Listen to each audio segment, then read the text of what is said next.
Welcome to Sip of Cinema, the winner of your local AV Club contest, where we do deep dives into cinema and other things also.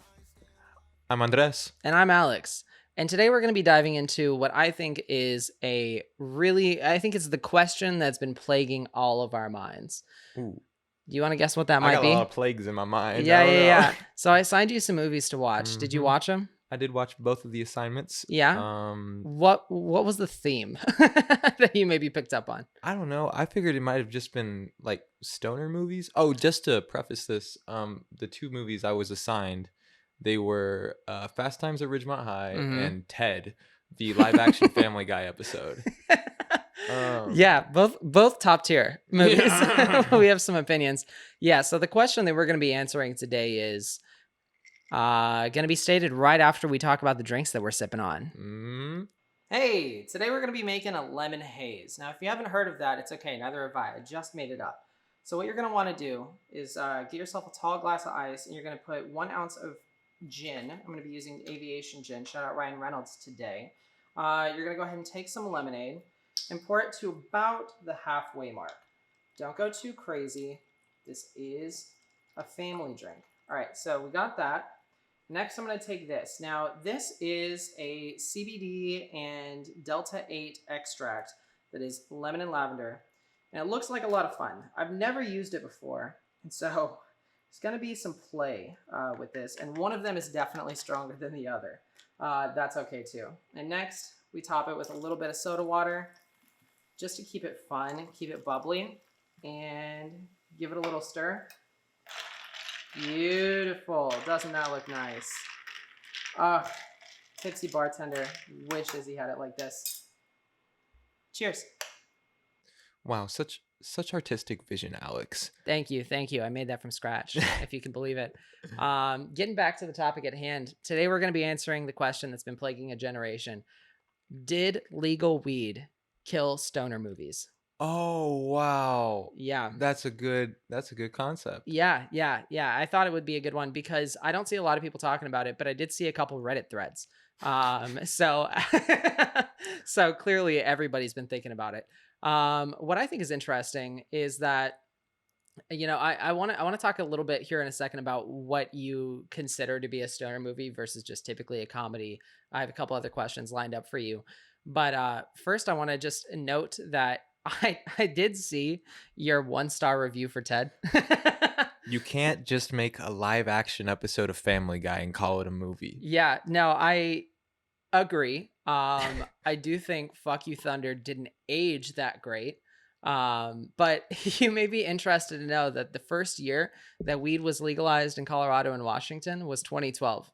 Do you want to guess when Ted came out? 2012, right? Boy, it was. So if you haven't guessed already, the answer is yes, it did. Legal weed did kill stoner movies. But I want to talk a little bit more about why and what made stoner movies such like a cult classic in the first place. So with that being said, Andres, in your own words, do you mind letting me know a little bit more about what to you makes a movie stoner? So I don't think to be considered a stoner movie, you necessarily have to make the movie about weed. For example, obviously the first ones that come to mind very much do have that. Right. So you have Up in Smoke, classic. Yeah, Pineapple Express, like stuff like that. Yeah, they're considered stoner movies, absolutely. But I think any movie that is easy, dumb comedy where you can veg out, you can put into the stoner movie category. Well, and see, this is going to be the first time of this episode where I slightly disagree with you. I think you're on the right track. But in my opinion, there is a difference, a thin line between a movie that is a stoner movie and a movie to be enjoyed while being stoned. Okay, yeah, that's fair. So while you're mentioning Pineapple Express, Up in Smoke, I think those are absolute classics. And because they centralize around essentially recreational drug use, I do consider them to be stoner movies. However, other movies like Ted, for example, which do feature like drug use. A fair amount. A fair amount, right? That's not central to the plot necessarily. And so it could be potentially by someone enjoyed while stoned. Yeah. Well, in the same way, in Ted, they enjoy Flash Gordon while stoned. Yeah. But Flash Gordon isn't a stoner movie. And It's I don't very far from it. Yeah, and I don't think anybody would call it that necessarily. So now that we have that clarification out of the way, I want to talk about why stoner movies were why they become such cult classics, essentially. What makes it such a fun thing, and why are they always comedies? Well, as far as why are they always comedies, I think just because comedies tend to be more heartwarming, uplifting, and you don't have to focus on intense drama mostly. Yeah. And when you're stony baloney, you don't want to be watching Schindler's List type of vibes, Yeah, yeah. I was gonna say depends on the person, but Well, yeah, valid. But I mean, but also, I don't know. I feel like everything is, stereotypically, everything is funnier when you're stoned. yeah, So comedies are a very easy thing to grab at. yeah. Same way how like cartoons are something very easy to grab at when you're stoned as well, hmm because the visual stimulation and things like that. So Yeah, I agree. I agree. And I think that you could even take that a bit further and say that one of the reasons why stoner movies tend to be comedies is just by the format of comedies, they tend to be fairly linear and very light oh yeah, in their content. And when people are stoned, they're not gonna notice maybe like a moment that was foreshadowed an hour and a half ago into a 3 hour movie, or something like that. You want something that you can zone out to, and then like you tune in, you chuckle, you giggle, a chortle maybe even, and then you get right back to like zoning out and forgetting that you're living in a cloud. But with that being said, it's interesting to me that I just can't even think of a single time when a stoner movie wasn't officially a comedy. Like I wouldn't even say that stoner movies drop into or like dip into that the dramedy category. And I don't know, I made that notice and I thought that it was interesting because I don't know about you, but in my life I've met some very high functioning stoners. I don't think that it's for everybody to live that way. But I do think that they would appreciate the opportunity to have something, I guess, a little bit more highbrow geared towards their personal favorite hobby. No, yeah, I mean, I still believe that it makes sense for comedies to be the forefront of the stoner genre, but I don't know, man. I don't know if I'd want something that wasn't just heartwarming. Yeah, and I mean, that's a case to case basis, Sure. obviously, but I don't know. I feel like recreational marijuana usage is meant to be an escape from your troubles. Yeah. So I feel like you wouldn't want to go to somewhere with more troubles. Yeah, I don't know if that makes sense. It makes sense in my brain, but No, you're not wrong. You're not wrong. That kind of escapism mindset, I Mhm. think, makes a lot of sense there. And with that being said, I want to go ahead and lead into my next question here for you, which is what makes a good stoner movie? Because Lord knows there's a lot of terrible ones out there, but there are some absolute highlights to be noted as well. No, yeah. I mean, and to be fair, sometimes a terrible stoner movie is what makes it a great stoner movie. Yeah, that's Um, fair. It like they're that's fair. I think to be kind of to like tie into what you said earlier, to be a great stoner movie, I think you don't want a super intricate plot with a lot of things to keep up with. Not You don't want something that you can get lost in. Sure. Well, you want to get lost in it, but you don't want to get like actually lost in it. And I don't know, for me, like I said, the heartwarming part of it, the willy-nilly kind of like, cheery vibe of it, Sure. really wraps it all together. And just, bro, honestly, it's got to be kind of dumb. It does need to be a little bit dumb. Yeah. Yeah, it does. I mean, like Up in Smoke, for example, which I just watched for the first time about a week ago in preparation for this, is I mean, they drive a van made of marijuana across the border and throw a, a joint the size of my foot into a car full of nuns and they get pulled over. I mean, That's stupid, but it's hilarious. Especially when you're stoned. Especially when you're Because stoned. when you're stoned and you see that stoner behavior on screen, Hmm. you're like, oh my God, what if we did that?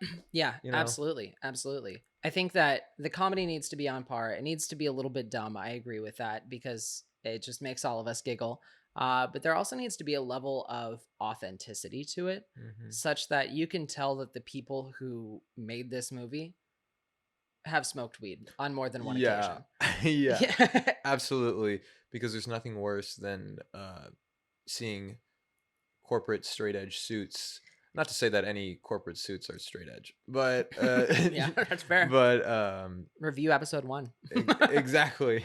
But seeing a straight edge type person put on a screen what they think weed is like I don't know. I do think you bring up a good point where legal marijuana you definitely do see a downtake in the amount of stoner movies, I think. Yeah. But I wouldn't be surprised if there's an uptake down the road due to more stoners coming up, Mhm. and it has that authentic feeling to it. Yeah. Well, I think that you're touching on something that I wasn't gonna talk about for about another 15 Oh, minutes. my But bad, bro. no, but I think you're getting right to the heart of something that I wanted to talk about, which is I think that I mean I can look at a list right here. I made a list kind of personal highlights in terms of stoner movies and when they came out.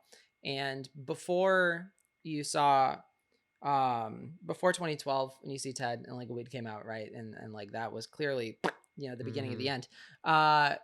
The most relevant one that came out before that was Pineapple Express, but even that came out, when was that again? 2007, 2008, something like Yeah, that. yeah, exactly. So it's been like over 15 years since that movie came out. And I think what you're going to see, as you mentioned, is that we're in a down kind of like the trough right now of weed being in movies and stuff like that. But I think you're going to see an uptick of kind of what I was talking about before, stoner movies that aren't just comedies. It won't Mhm. be stupid humor anymore because it's not easy to make fun of hippies that smoke weed.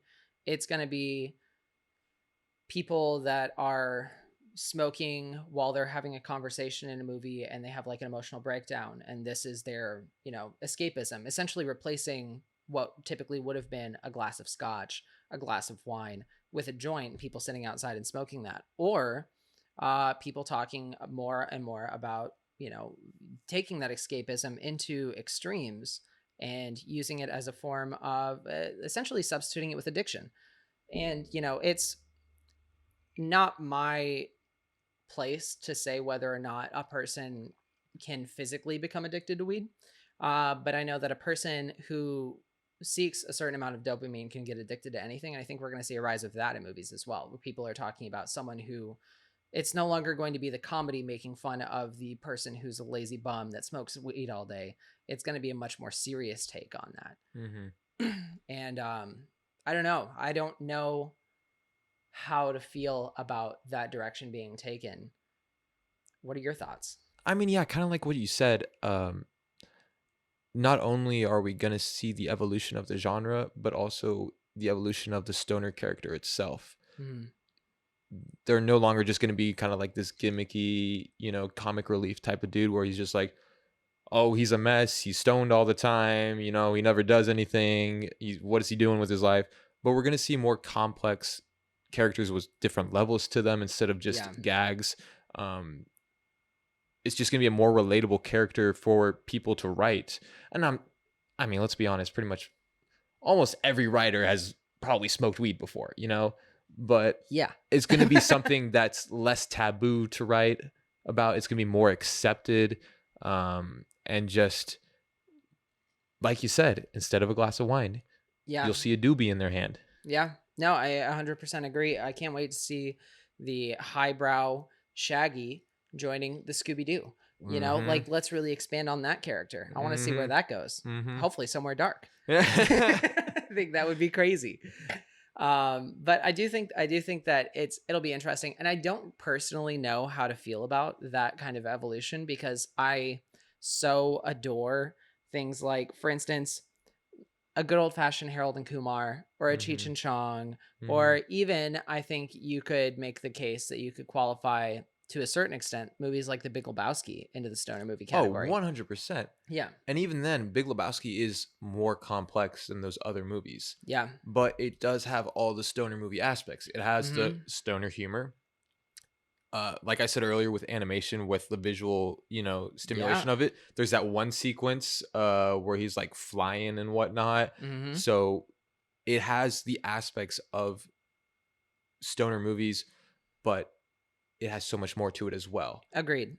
And I do think that like one of the reasons I'm like putting my foot down essentially on this topic or making a stand, this is the hill I'll die on apparently, um, is that I want to keep that kind of energy moving forward because I think it's so much fun to play around with. And there's so much that I think hasn't been explored because we really just lived off of comedy movies, living off of tropes.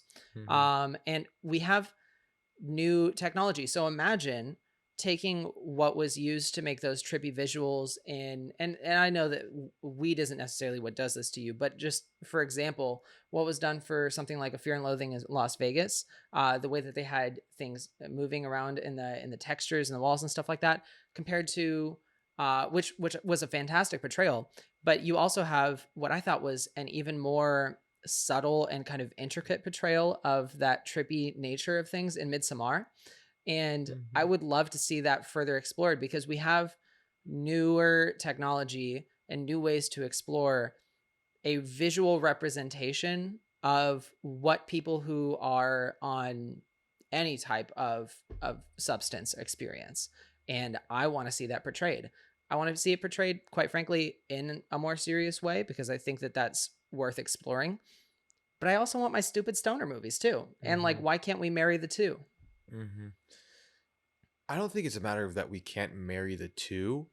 I think it's more of a matter that it's less niche now. Yeah. So there's not the same charm to it as there used to be. Yeah. If a studio was going to make a stoner movie, it had the not the gleam of a stoner movie, but like Sure. it had the title, "Oh, we're making a stoner movie," Mm, and that isn't as big of a deal now as it was back when Cheech and Chong were making sure. movies and stuff. Yeah. So, um, I don't know if they're completely going to be extinct now, Mm-hmm. but I think it does add up that they are dying down. Sure. Sure. And what you're talking about makes me, may I posit a new question Hmm. that will flip this entire episode a little bit on its Bro, head. scratch that, reverse it, flip it, do whatever you want. All Yeah. right. Is it a stoner movie thing that's dying or is it comedy movies as a whole? I don't think comedy movies as a whole are dying. Um, I mean, we've had several comedies just this year alone that have come out, um, and we've seen a lot that are going back to old comedic formulas, Mm, like No Hard Feelings. yeah. The new Jennifer Lawrence movie goes Yeah. back to Oh, the yeah. formulas I was of, so of the happy to past. see something like that come out. You know, it's Um, not, I haven't even actually seen the movie. I was just happy that a movie like that was coming out, yeah. quite frankly. And Bottoms just came out. Mm-hmm. That also seems to be going back to old comedic formulas, things like that. Just last year, we had a variety of different comedies, but also ones that had a bit of uniqueness to them, like Bodies, Bodies, Bodies. Yeah. Um, I'm only thinking about that because Rachel Sennett is in both that and Bottoms. Yeah. So, Fair. but movies like that, like they're comedies, I don't think are gonna go extinct anytime soon. I'd be surprised if that was something that was actually a thing while we're alive, at least. Sure. Yeah. But I think they're just going to be constantly evolving. So Mm, stoner movies is a subgenre of comedy. yeah. So we're seeing us evolving away from that subgenre into different subgenres. Mm. So maybe we'll jump from stoner movies to, I don't know, functioning alcoholic movies. I And don't know. boom, you keep stealing my Yeah. my freaking transitions because my next question, which is really the last like planned question I have for this, Hmm. is what will step in to replace stoner movies? Because in my mind, the whole appeal of the stoner genre was that it appealed to specifically a counterculture kind of thing. Yeah. So you have people who are young, they want to be, you know, it was first, I mean, I could consider like something like Reefer Madness a comedy, but that's only in hindsight. Um, Mhm. um, you have like they appeal to the hippies, and then you have like the punks, and then you have just the regular kind of like stoner, like drug out kind of movies of like the 2000s and stuff like that, where people are mostly in college and stuff like that, and that's the trope that took over. Mhm. But regardless, it was always young versus old, counterculture versus like common culture. And that was what made stoner movies a thing in the first place, or why they decided to take a comedy and turn it into a stoner movie, in my mind, right? That's kind of like my logic there. So when weed became legal, it was no longer counterculture, which means there's not really the same punch behind a lot of the jokes. And it just really doesn't make a whole lot of sense, given the fact that I think last time I looked at it, it was like 70% of America supports the legalization of recreational marijuana. So, with that being said, it's not counterculture to smoke weed anymore. Mhm. So, what's going to fill that gap? What's the new counterculture? Do you have thoughts on that? So, I mean, I don't have like a take on what it will be, but I don't think it's going to be something that's like substance related. I don't think it's going to be a different like recreational drug or like Mm-hmm. something like that. It's going to be something that people of the younger generations enjoy that isn't enjoyed by older generations, because the nicheness, the counterculture, like you said, is exactly what draws them to it. Yeah. So you just have to think, well, what is a counterculture of today? I don't have anything off the top of my head, Yeah. but just I mean, the first thing my head went to was like, you know, different social platforms that we have now that a lot of people are on constantly. So I think we'll see more films about people who have very heavy online presence. Um, Mm. so people who are very drawn into the TikTok like stardom and things like that. Not to call that a counterculture, but I think that's going to kind of fill the void of not even a niche thing, because everyone's on TikTok, at least Sure. under a certain age for the most part. Yeah. But the But experience of the people who are big on those platforms is very different from the rest of us who just use it casually. mhm. But also this isn't necessarily exclusive to counterculture films or anything like Mm-hmm. that. It's just something we're going to see in every genre as well, because the beauty of cinema is Yeah. that it's constantly evolving Lay it on in us, all man. genres. Hell yeah. As a visual medium, the Stop storytelling it. techniques are constantly changing and changing. Anyways, I'm sick of you um, already. but I don't think there's one specific thing that's going to take the place of stoner movies, but something will fill the void. Yeah, I agree. And the reason why I made the comment about comedies earlier is because I just have noticed, and I've seen some people who kind of specialize in the comedy genre who maybe aren't like the biggest stars in the world. They're not the Adam Sandlers of the world, Hmm. but for all of his wonderful stuff that's been coming out in the last few years, uh, the reason I made that comment is just because I noticed that throughout this was happening before the pandemic, but the pandemic really put the nail in the coffin there. Comedies are typically lower budget movies, and lower budget movies are not getting released in the theaters as much anymore. Yeah, that's super valid. And stoner movies are one of the easiest ones to turn a comedy into and to like pump out, because it's just people riffing off of each other. It's really all down to the writing, and there's not really a ton of production that goes on behind it.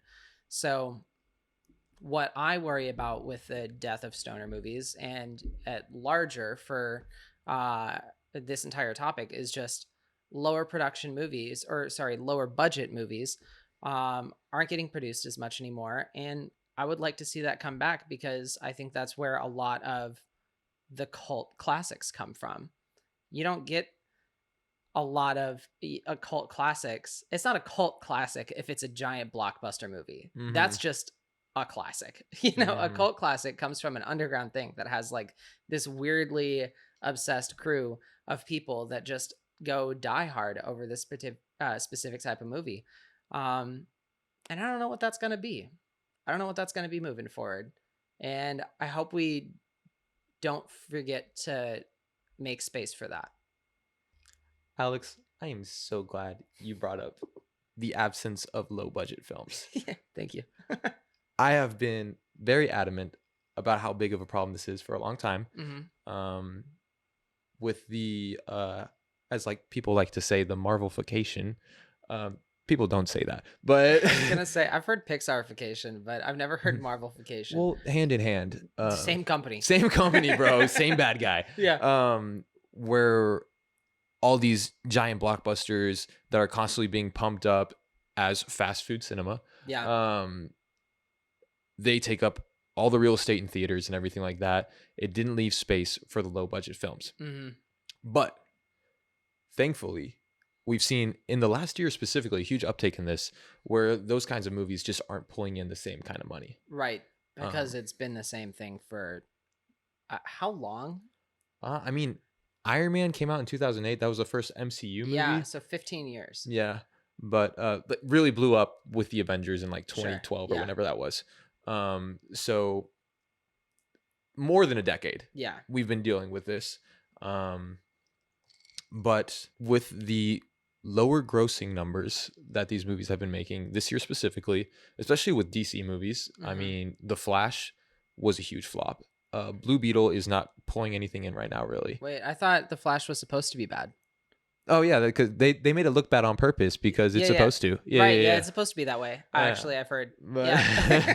But with those not doing as well, even Marvel movies not pulling in as much money, Pixar movies aren't pulling in as much as they used to either. Yeah, because they're pumping those out faster now too. Yeah. And I've noticed that because I used to, I mean, even into college was a diehard, I'll go see a Pixar movie because they just put out like Wall-E, and we've moved far away from stoner movies now, but they put those like some really quality stuff out, but they came out with it like every other year maybe. And now we're getting 1 to 2 per year. And you can tell that the speed of production has worsened quality in terms of actual even just plot line, let alone some of the other stuff that we have to watch. Yeah, absolutely, because it is fast food cinema. Yeah. But wait, I'm sorry, what is it again? Fast food cinema. Yeah, I like that. But with those not pulling in as much, and then we see other films, like for example, everyone was so happy with Barbenheimer, right? Great time for humanity. Yeah. All was healed. Really united us all wars were halted. Yeah. It was amazing. Never gonna live an experience like that again. But, although they'll try and force us to. Bro, I've already seen 3 different things pretty much like a company or like trying to mirror it. Watch your strike lines, but yeah. We're not gonna talk about the 42 Mattel green lines. Bro, yes. But with seeing how those movies were made for, well, even then they were like $100 million budgets. That's not a small budget. No. But they made so much more than any of the big Marvel, Disney, Pixar, whatever films. Yeah. Even Indiana Jones had like a 200 something million dollar budget and didn't make as much as they would have hoped. Yeah. So seeing this, I feel like we are going to move away from as many blockbusters. I don't think this is going to be like a super quick overnight thing. Sure. But, another thing we have to do to combat this is stop putting lower budget things on straight to streaming. That was going to be, yeah. I was going to say, because I do know that like there are lower budget things on streaming services, but when you don't get it, throwing it back to episode 1, when you don't get the residuals, when you don't get any payment from that, it's not going to incentivize people who actually have the talent to make those low budget things called classics, to make that transformation. To come to the table with their heart forward, you know? And to get the true stoner experience, you could argue, well, I want to watch it vegged out on my couch, you know? But also, you can safely do that in a theater. Yeah, in several states legally. Exactly. It's not a problem anymore. So, I mean, I think with the fall of as many high budget films, we will see the increase of more niche films, not to say stoner movies specifically, because as we said, that golden age is dead and gone. Yeah. But we will see other subgenres pop up more and more and more. and that's going to be a beautiful thing. I think so too. Yeah. I mean, I think it'll be really interesting to see what fills that void. And I think that we are living in a time where it is more accessible than ever for people to get into movie making. Because the technology is cheaper. You can, like, software is more accessible. People can really start doing things on an indie level way better than ever. And quite frankly, I think that this is not movies, but I'll throw it out there. I mean, you see that on YouTube. Like, why is YouTube blowing up so much? Is because people get paid based off of how popular their product is, and because anybody can do it, even with a low budget. Look at us right here. Look at us right here, bro. That's what I'm talking about, yeah, bro. Hell yeah, brother. So I think it's an interesting time. I think we will see that rise, and I'm excited to see what comes of it, because while I will shed a tear for the death of the golden age of stoner movies, it's only other cool things to come. So I think that's going to be fun to see. Yeah. Hell yeah, bro. Hell yeah. Anything else you want to add before we wrap it up? Cheers out. Yeah, absolutely. I, off the top of your head and with no warning or preparation, need you to name your top 3 stoner movies. Whoa. And of those 3, I need you to pick one to recommend to the audience. That's really hard. Yeah, well. All right. I will say Up in Smoke is my number 1 choice. That's fair. 100%. But besides that, I don't know if I have any. I'll just say Up in Smoke is my number 1 choice, and I'll leave it at that. Okay, so that's what you recommend other people to watch? Yeah. Fair enough.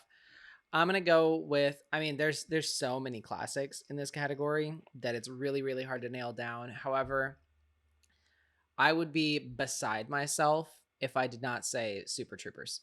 Oh, dude, that's good. That's a good one, right? That's a good one. That's a great one. That's good. Gotta love Super Troopers. So if you haven't seen Up in Smoke, it's actually like free to stream on Freevee or something like that. I just looked it up. You can check that out right now. Yeah, what a time. If you want to watch Super Troopers, I have it on DVD. Just come over. Please don't. That was not an invitation. That was not an invitation. But you can probably get it in the $5 bin at like Walmart or something like that. I don't know. Regardless, this has been Sip of Cinema. Legal weed did kill stoner movies. And cheers. Cheers to that. Not cheers to the death of stoner movies, but...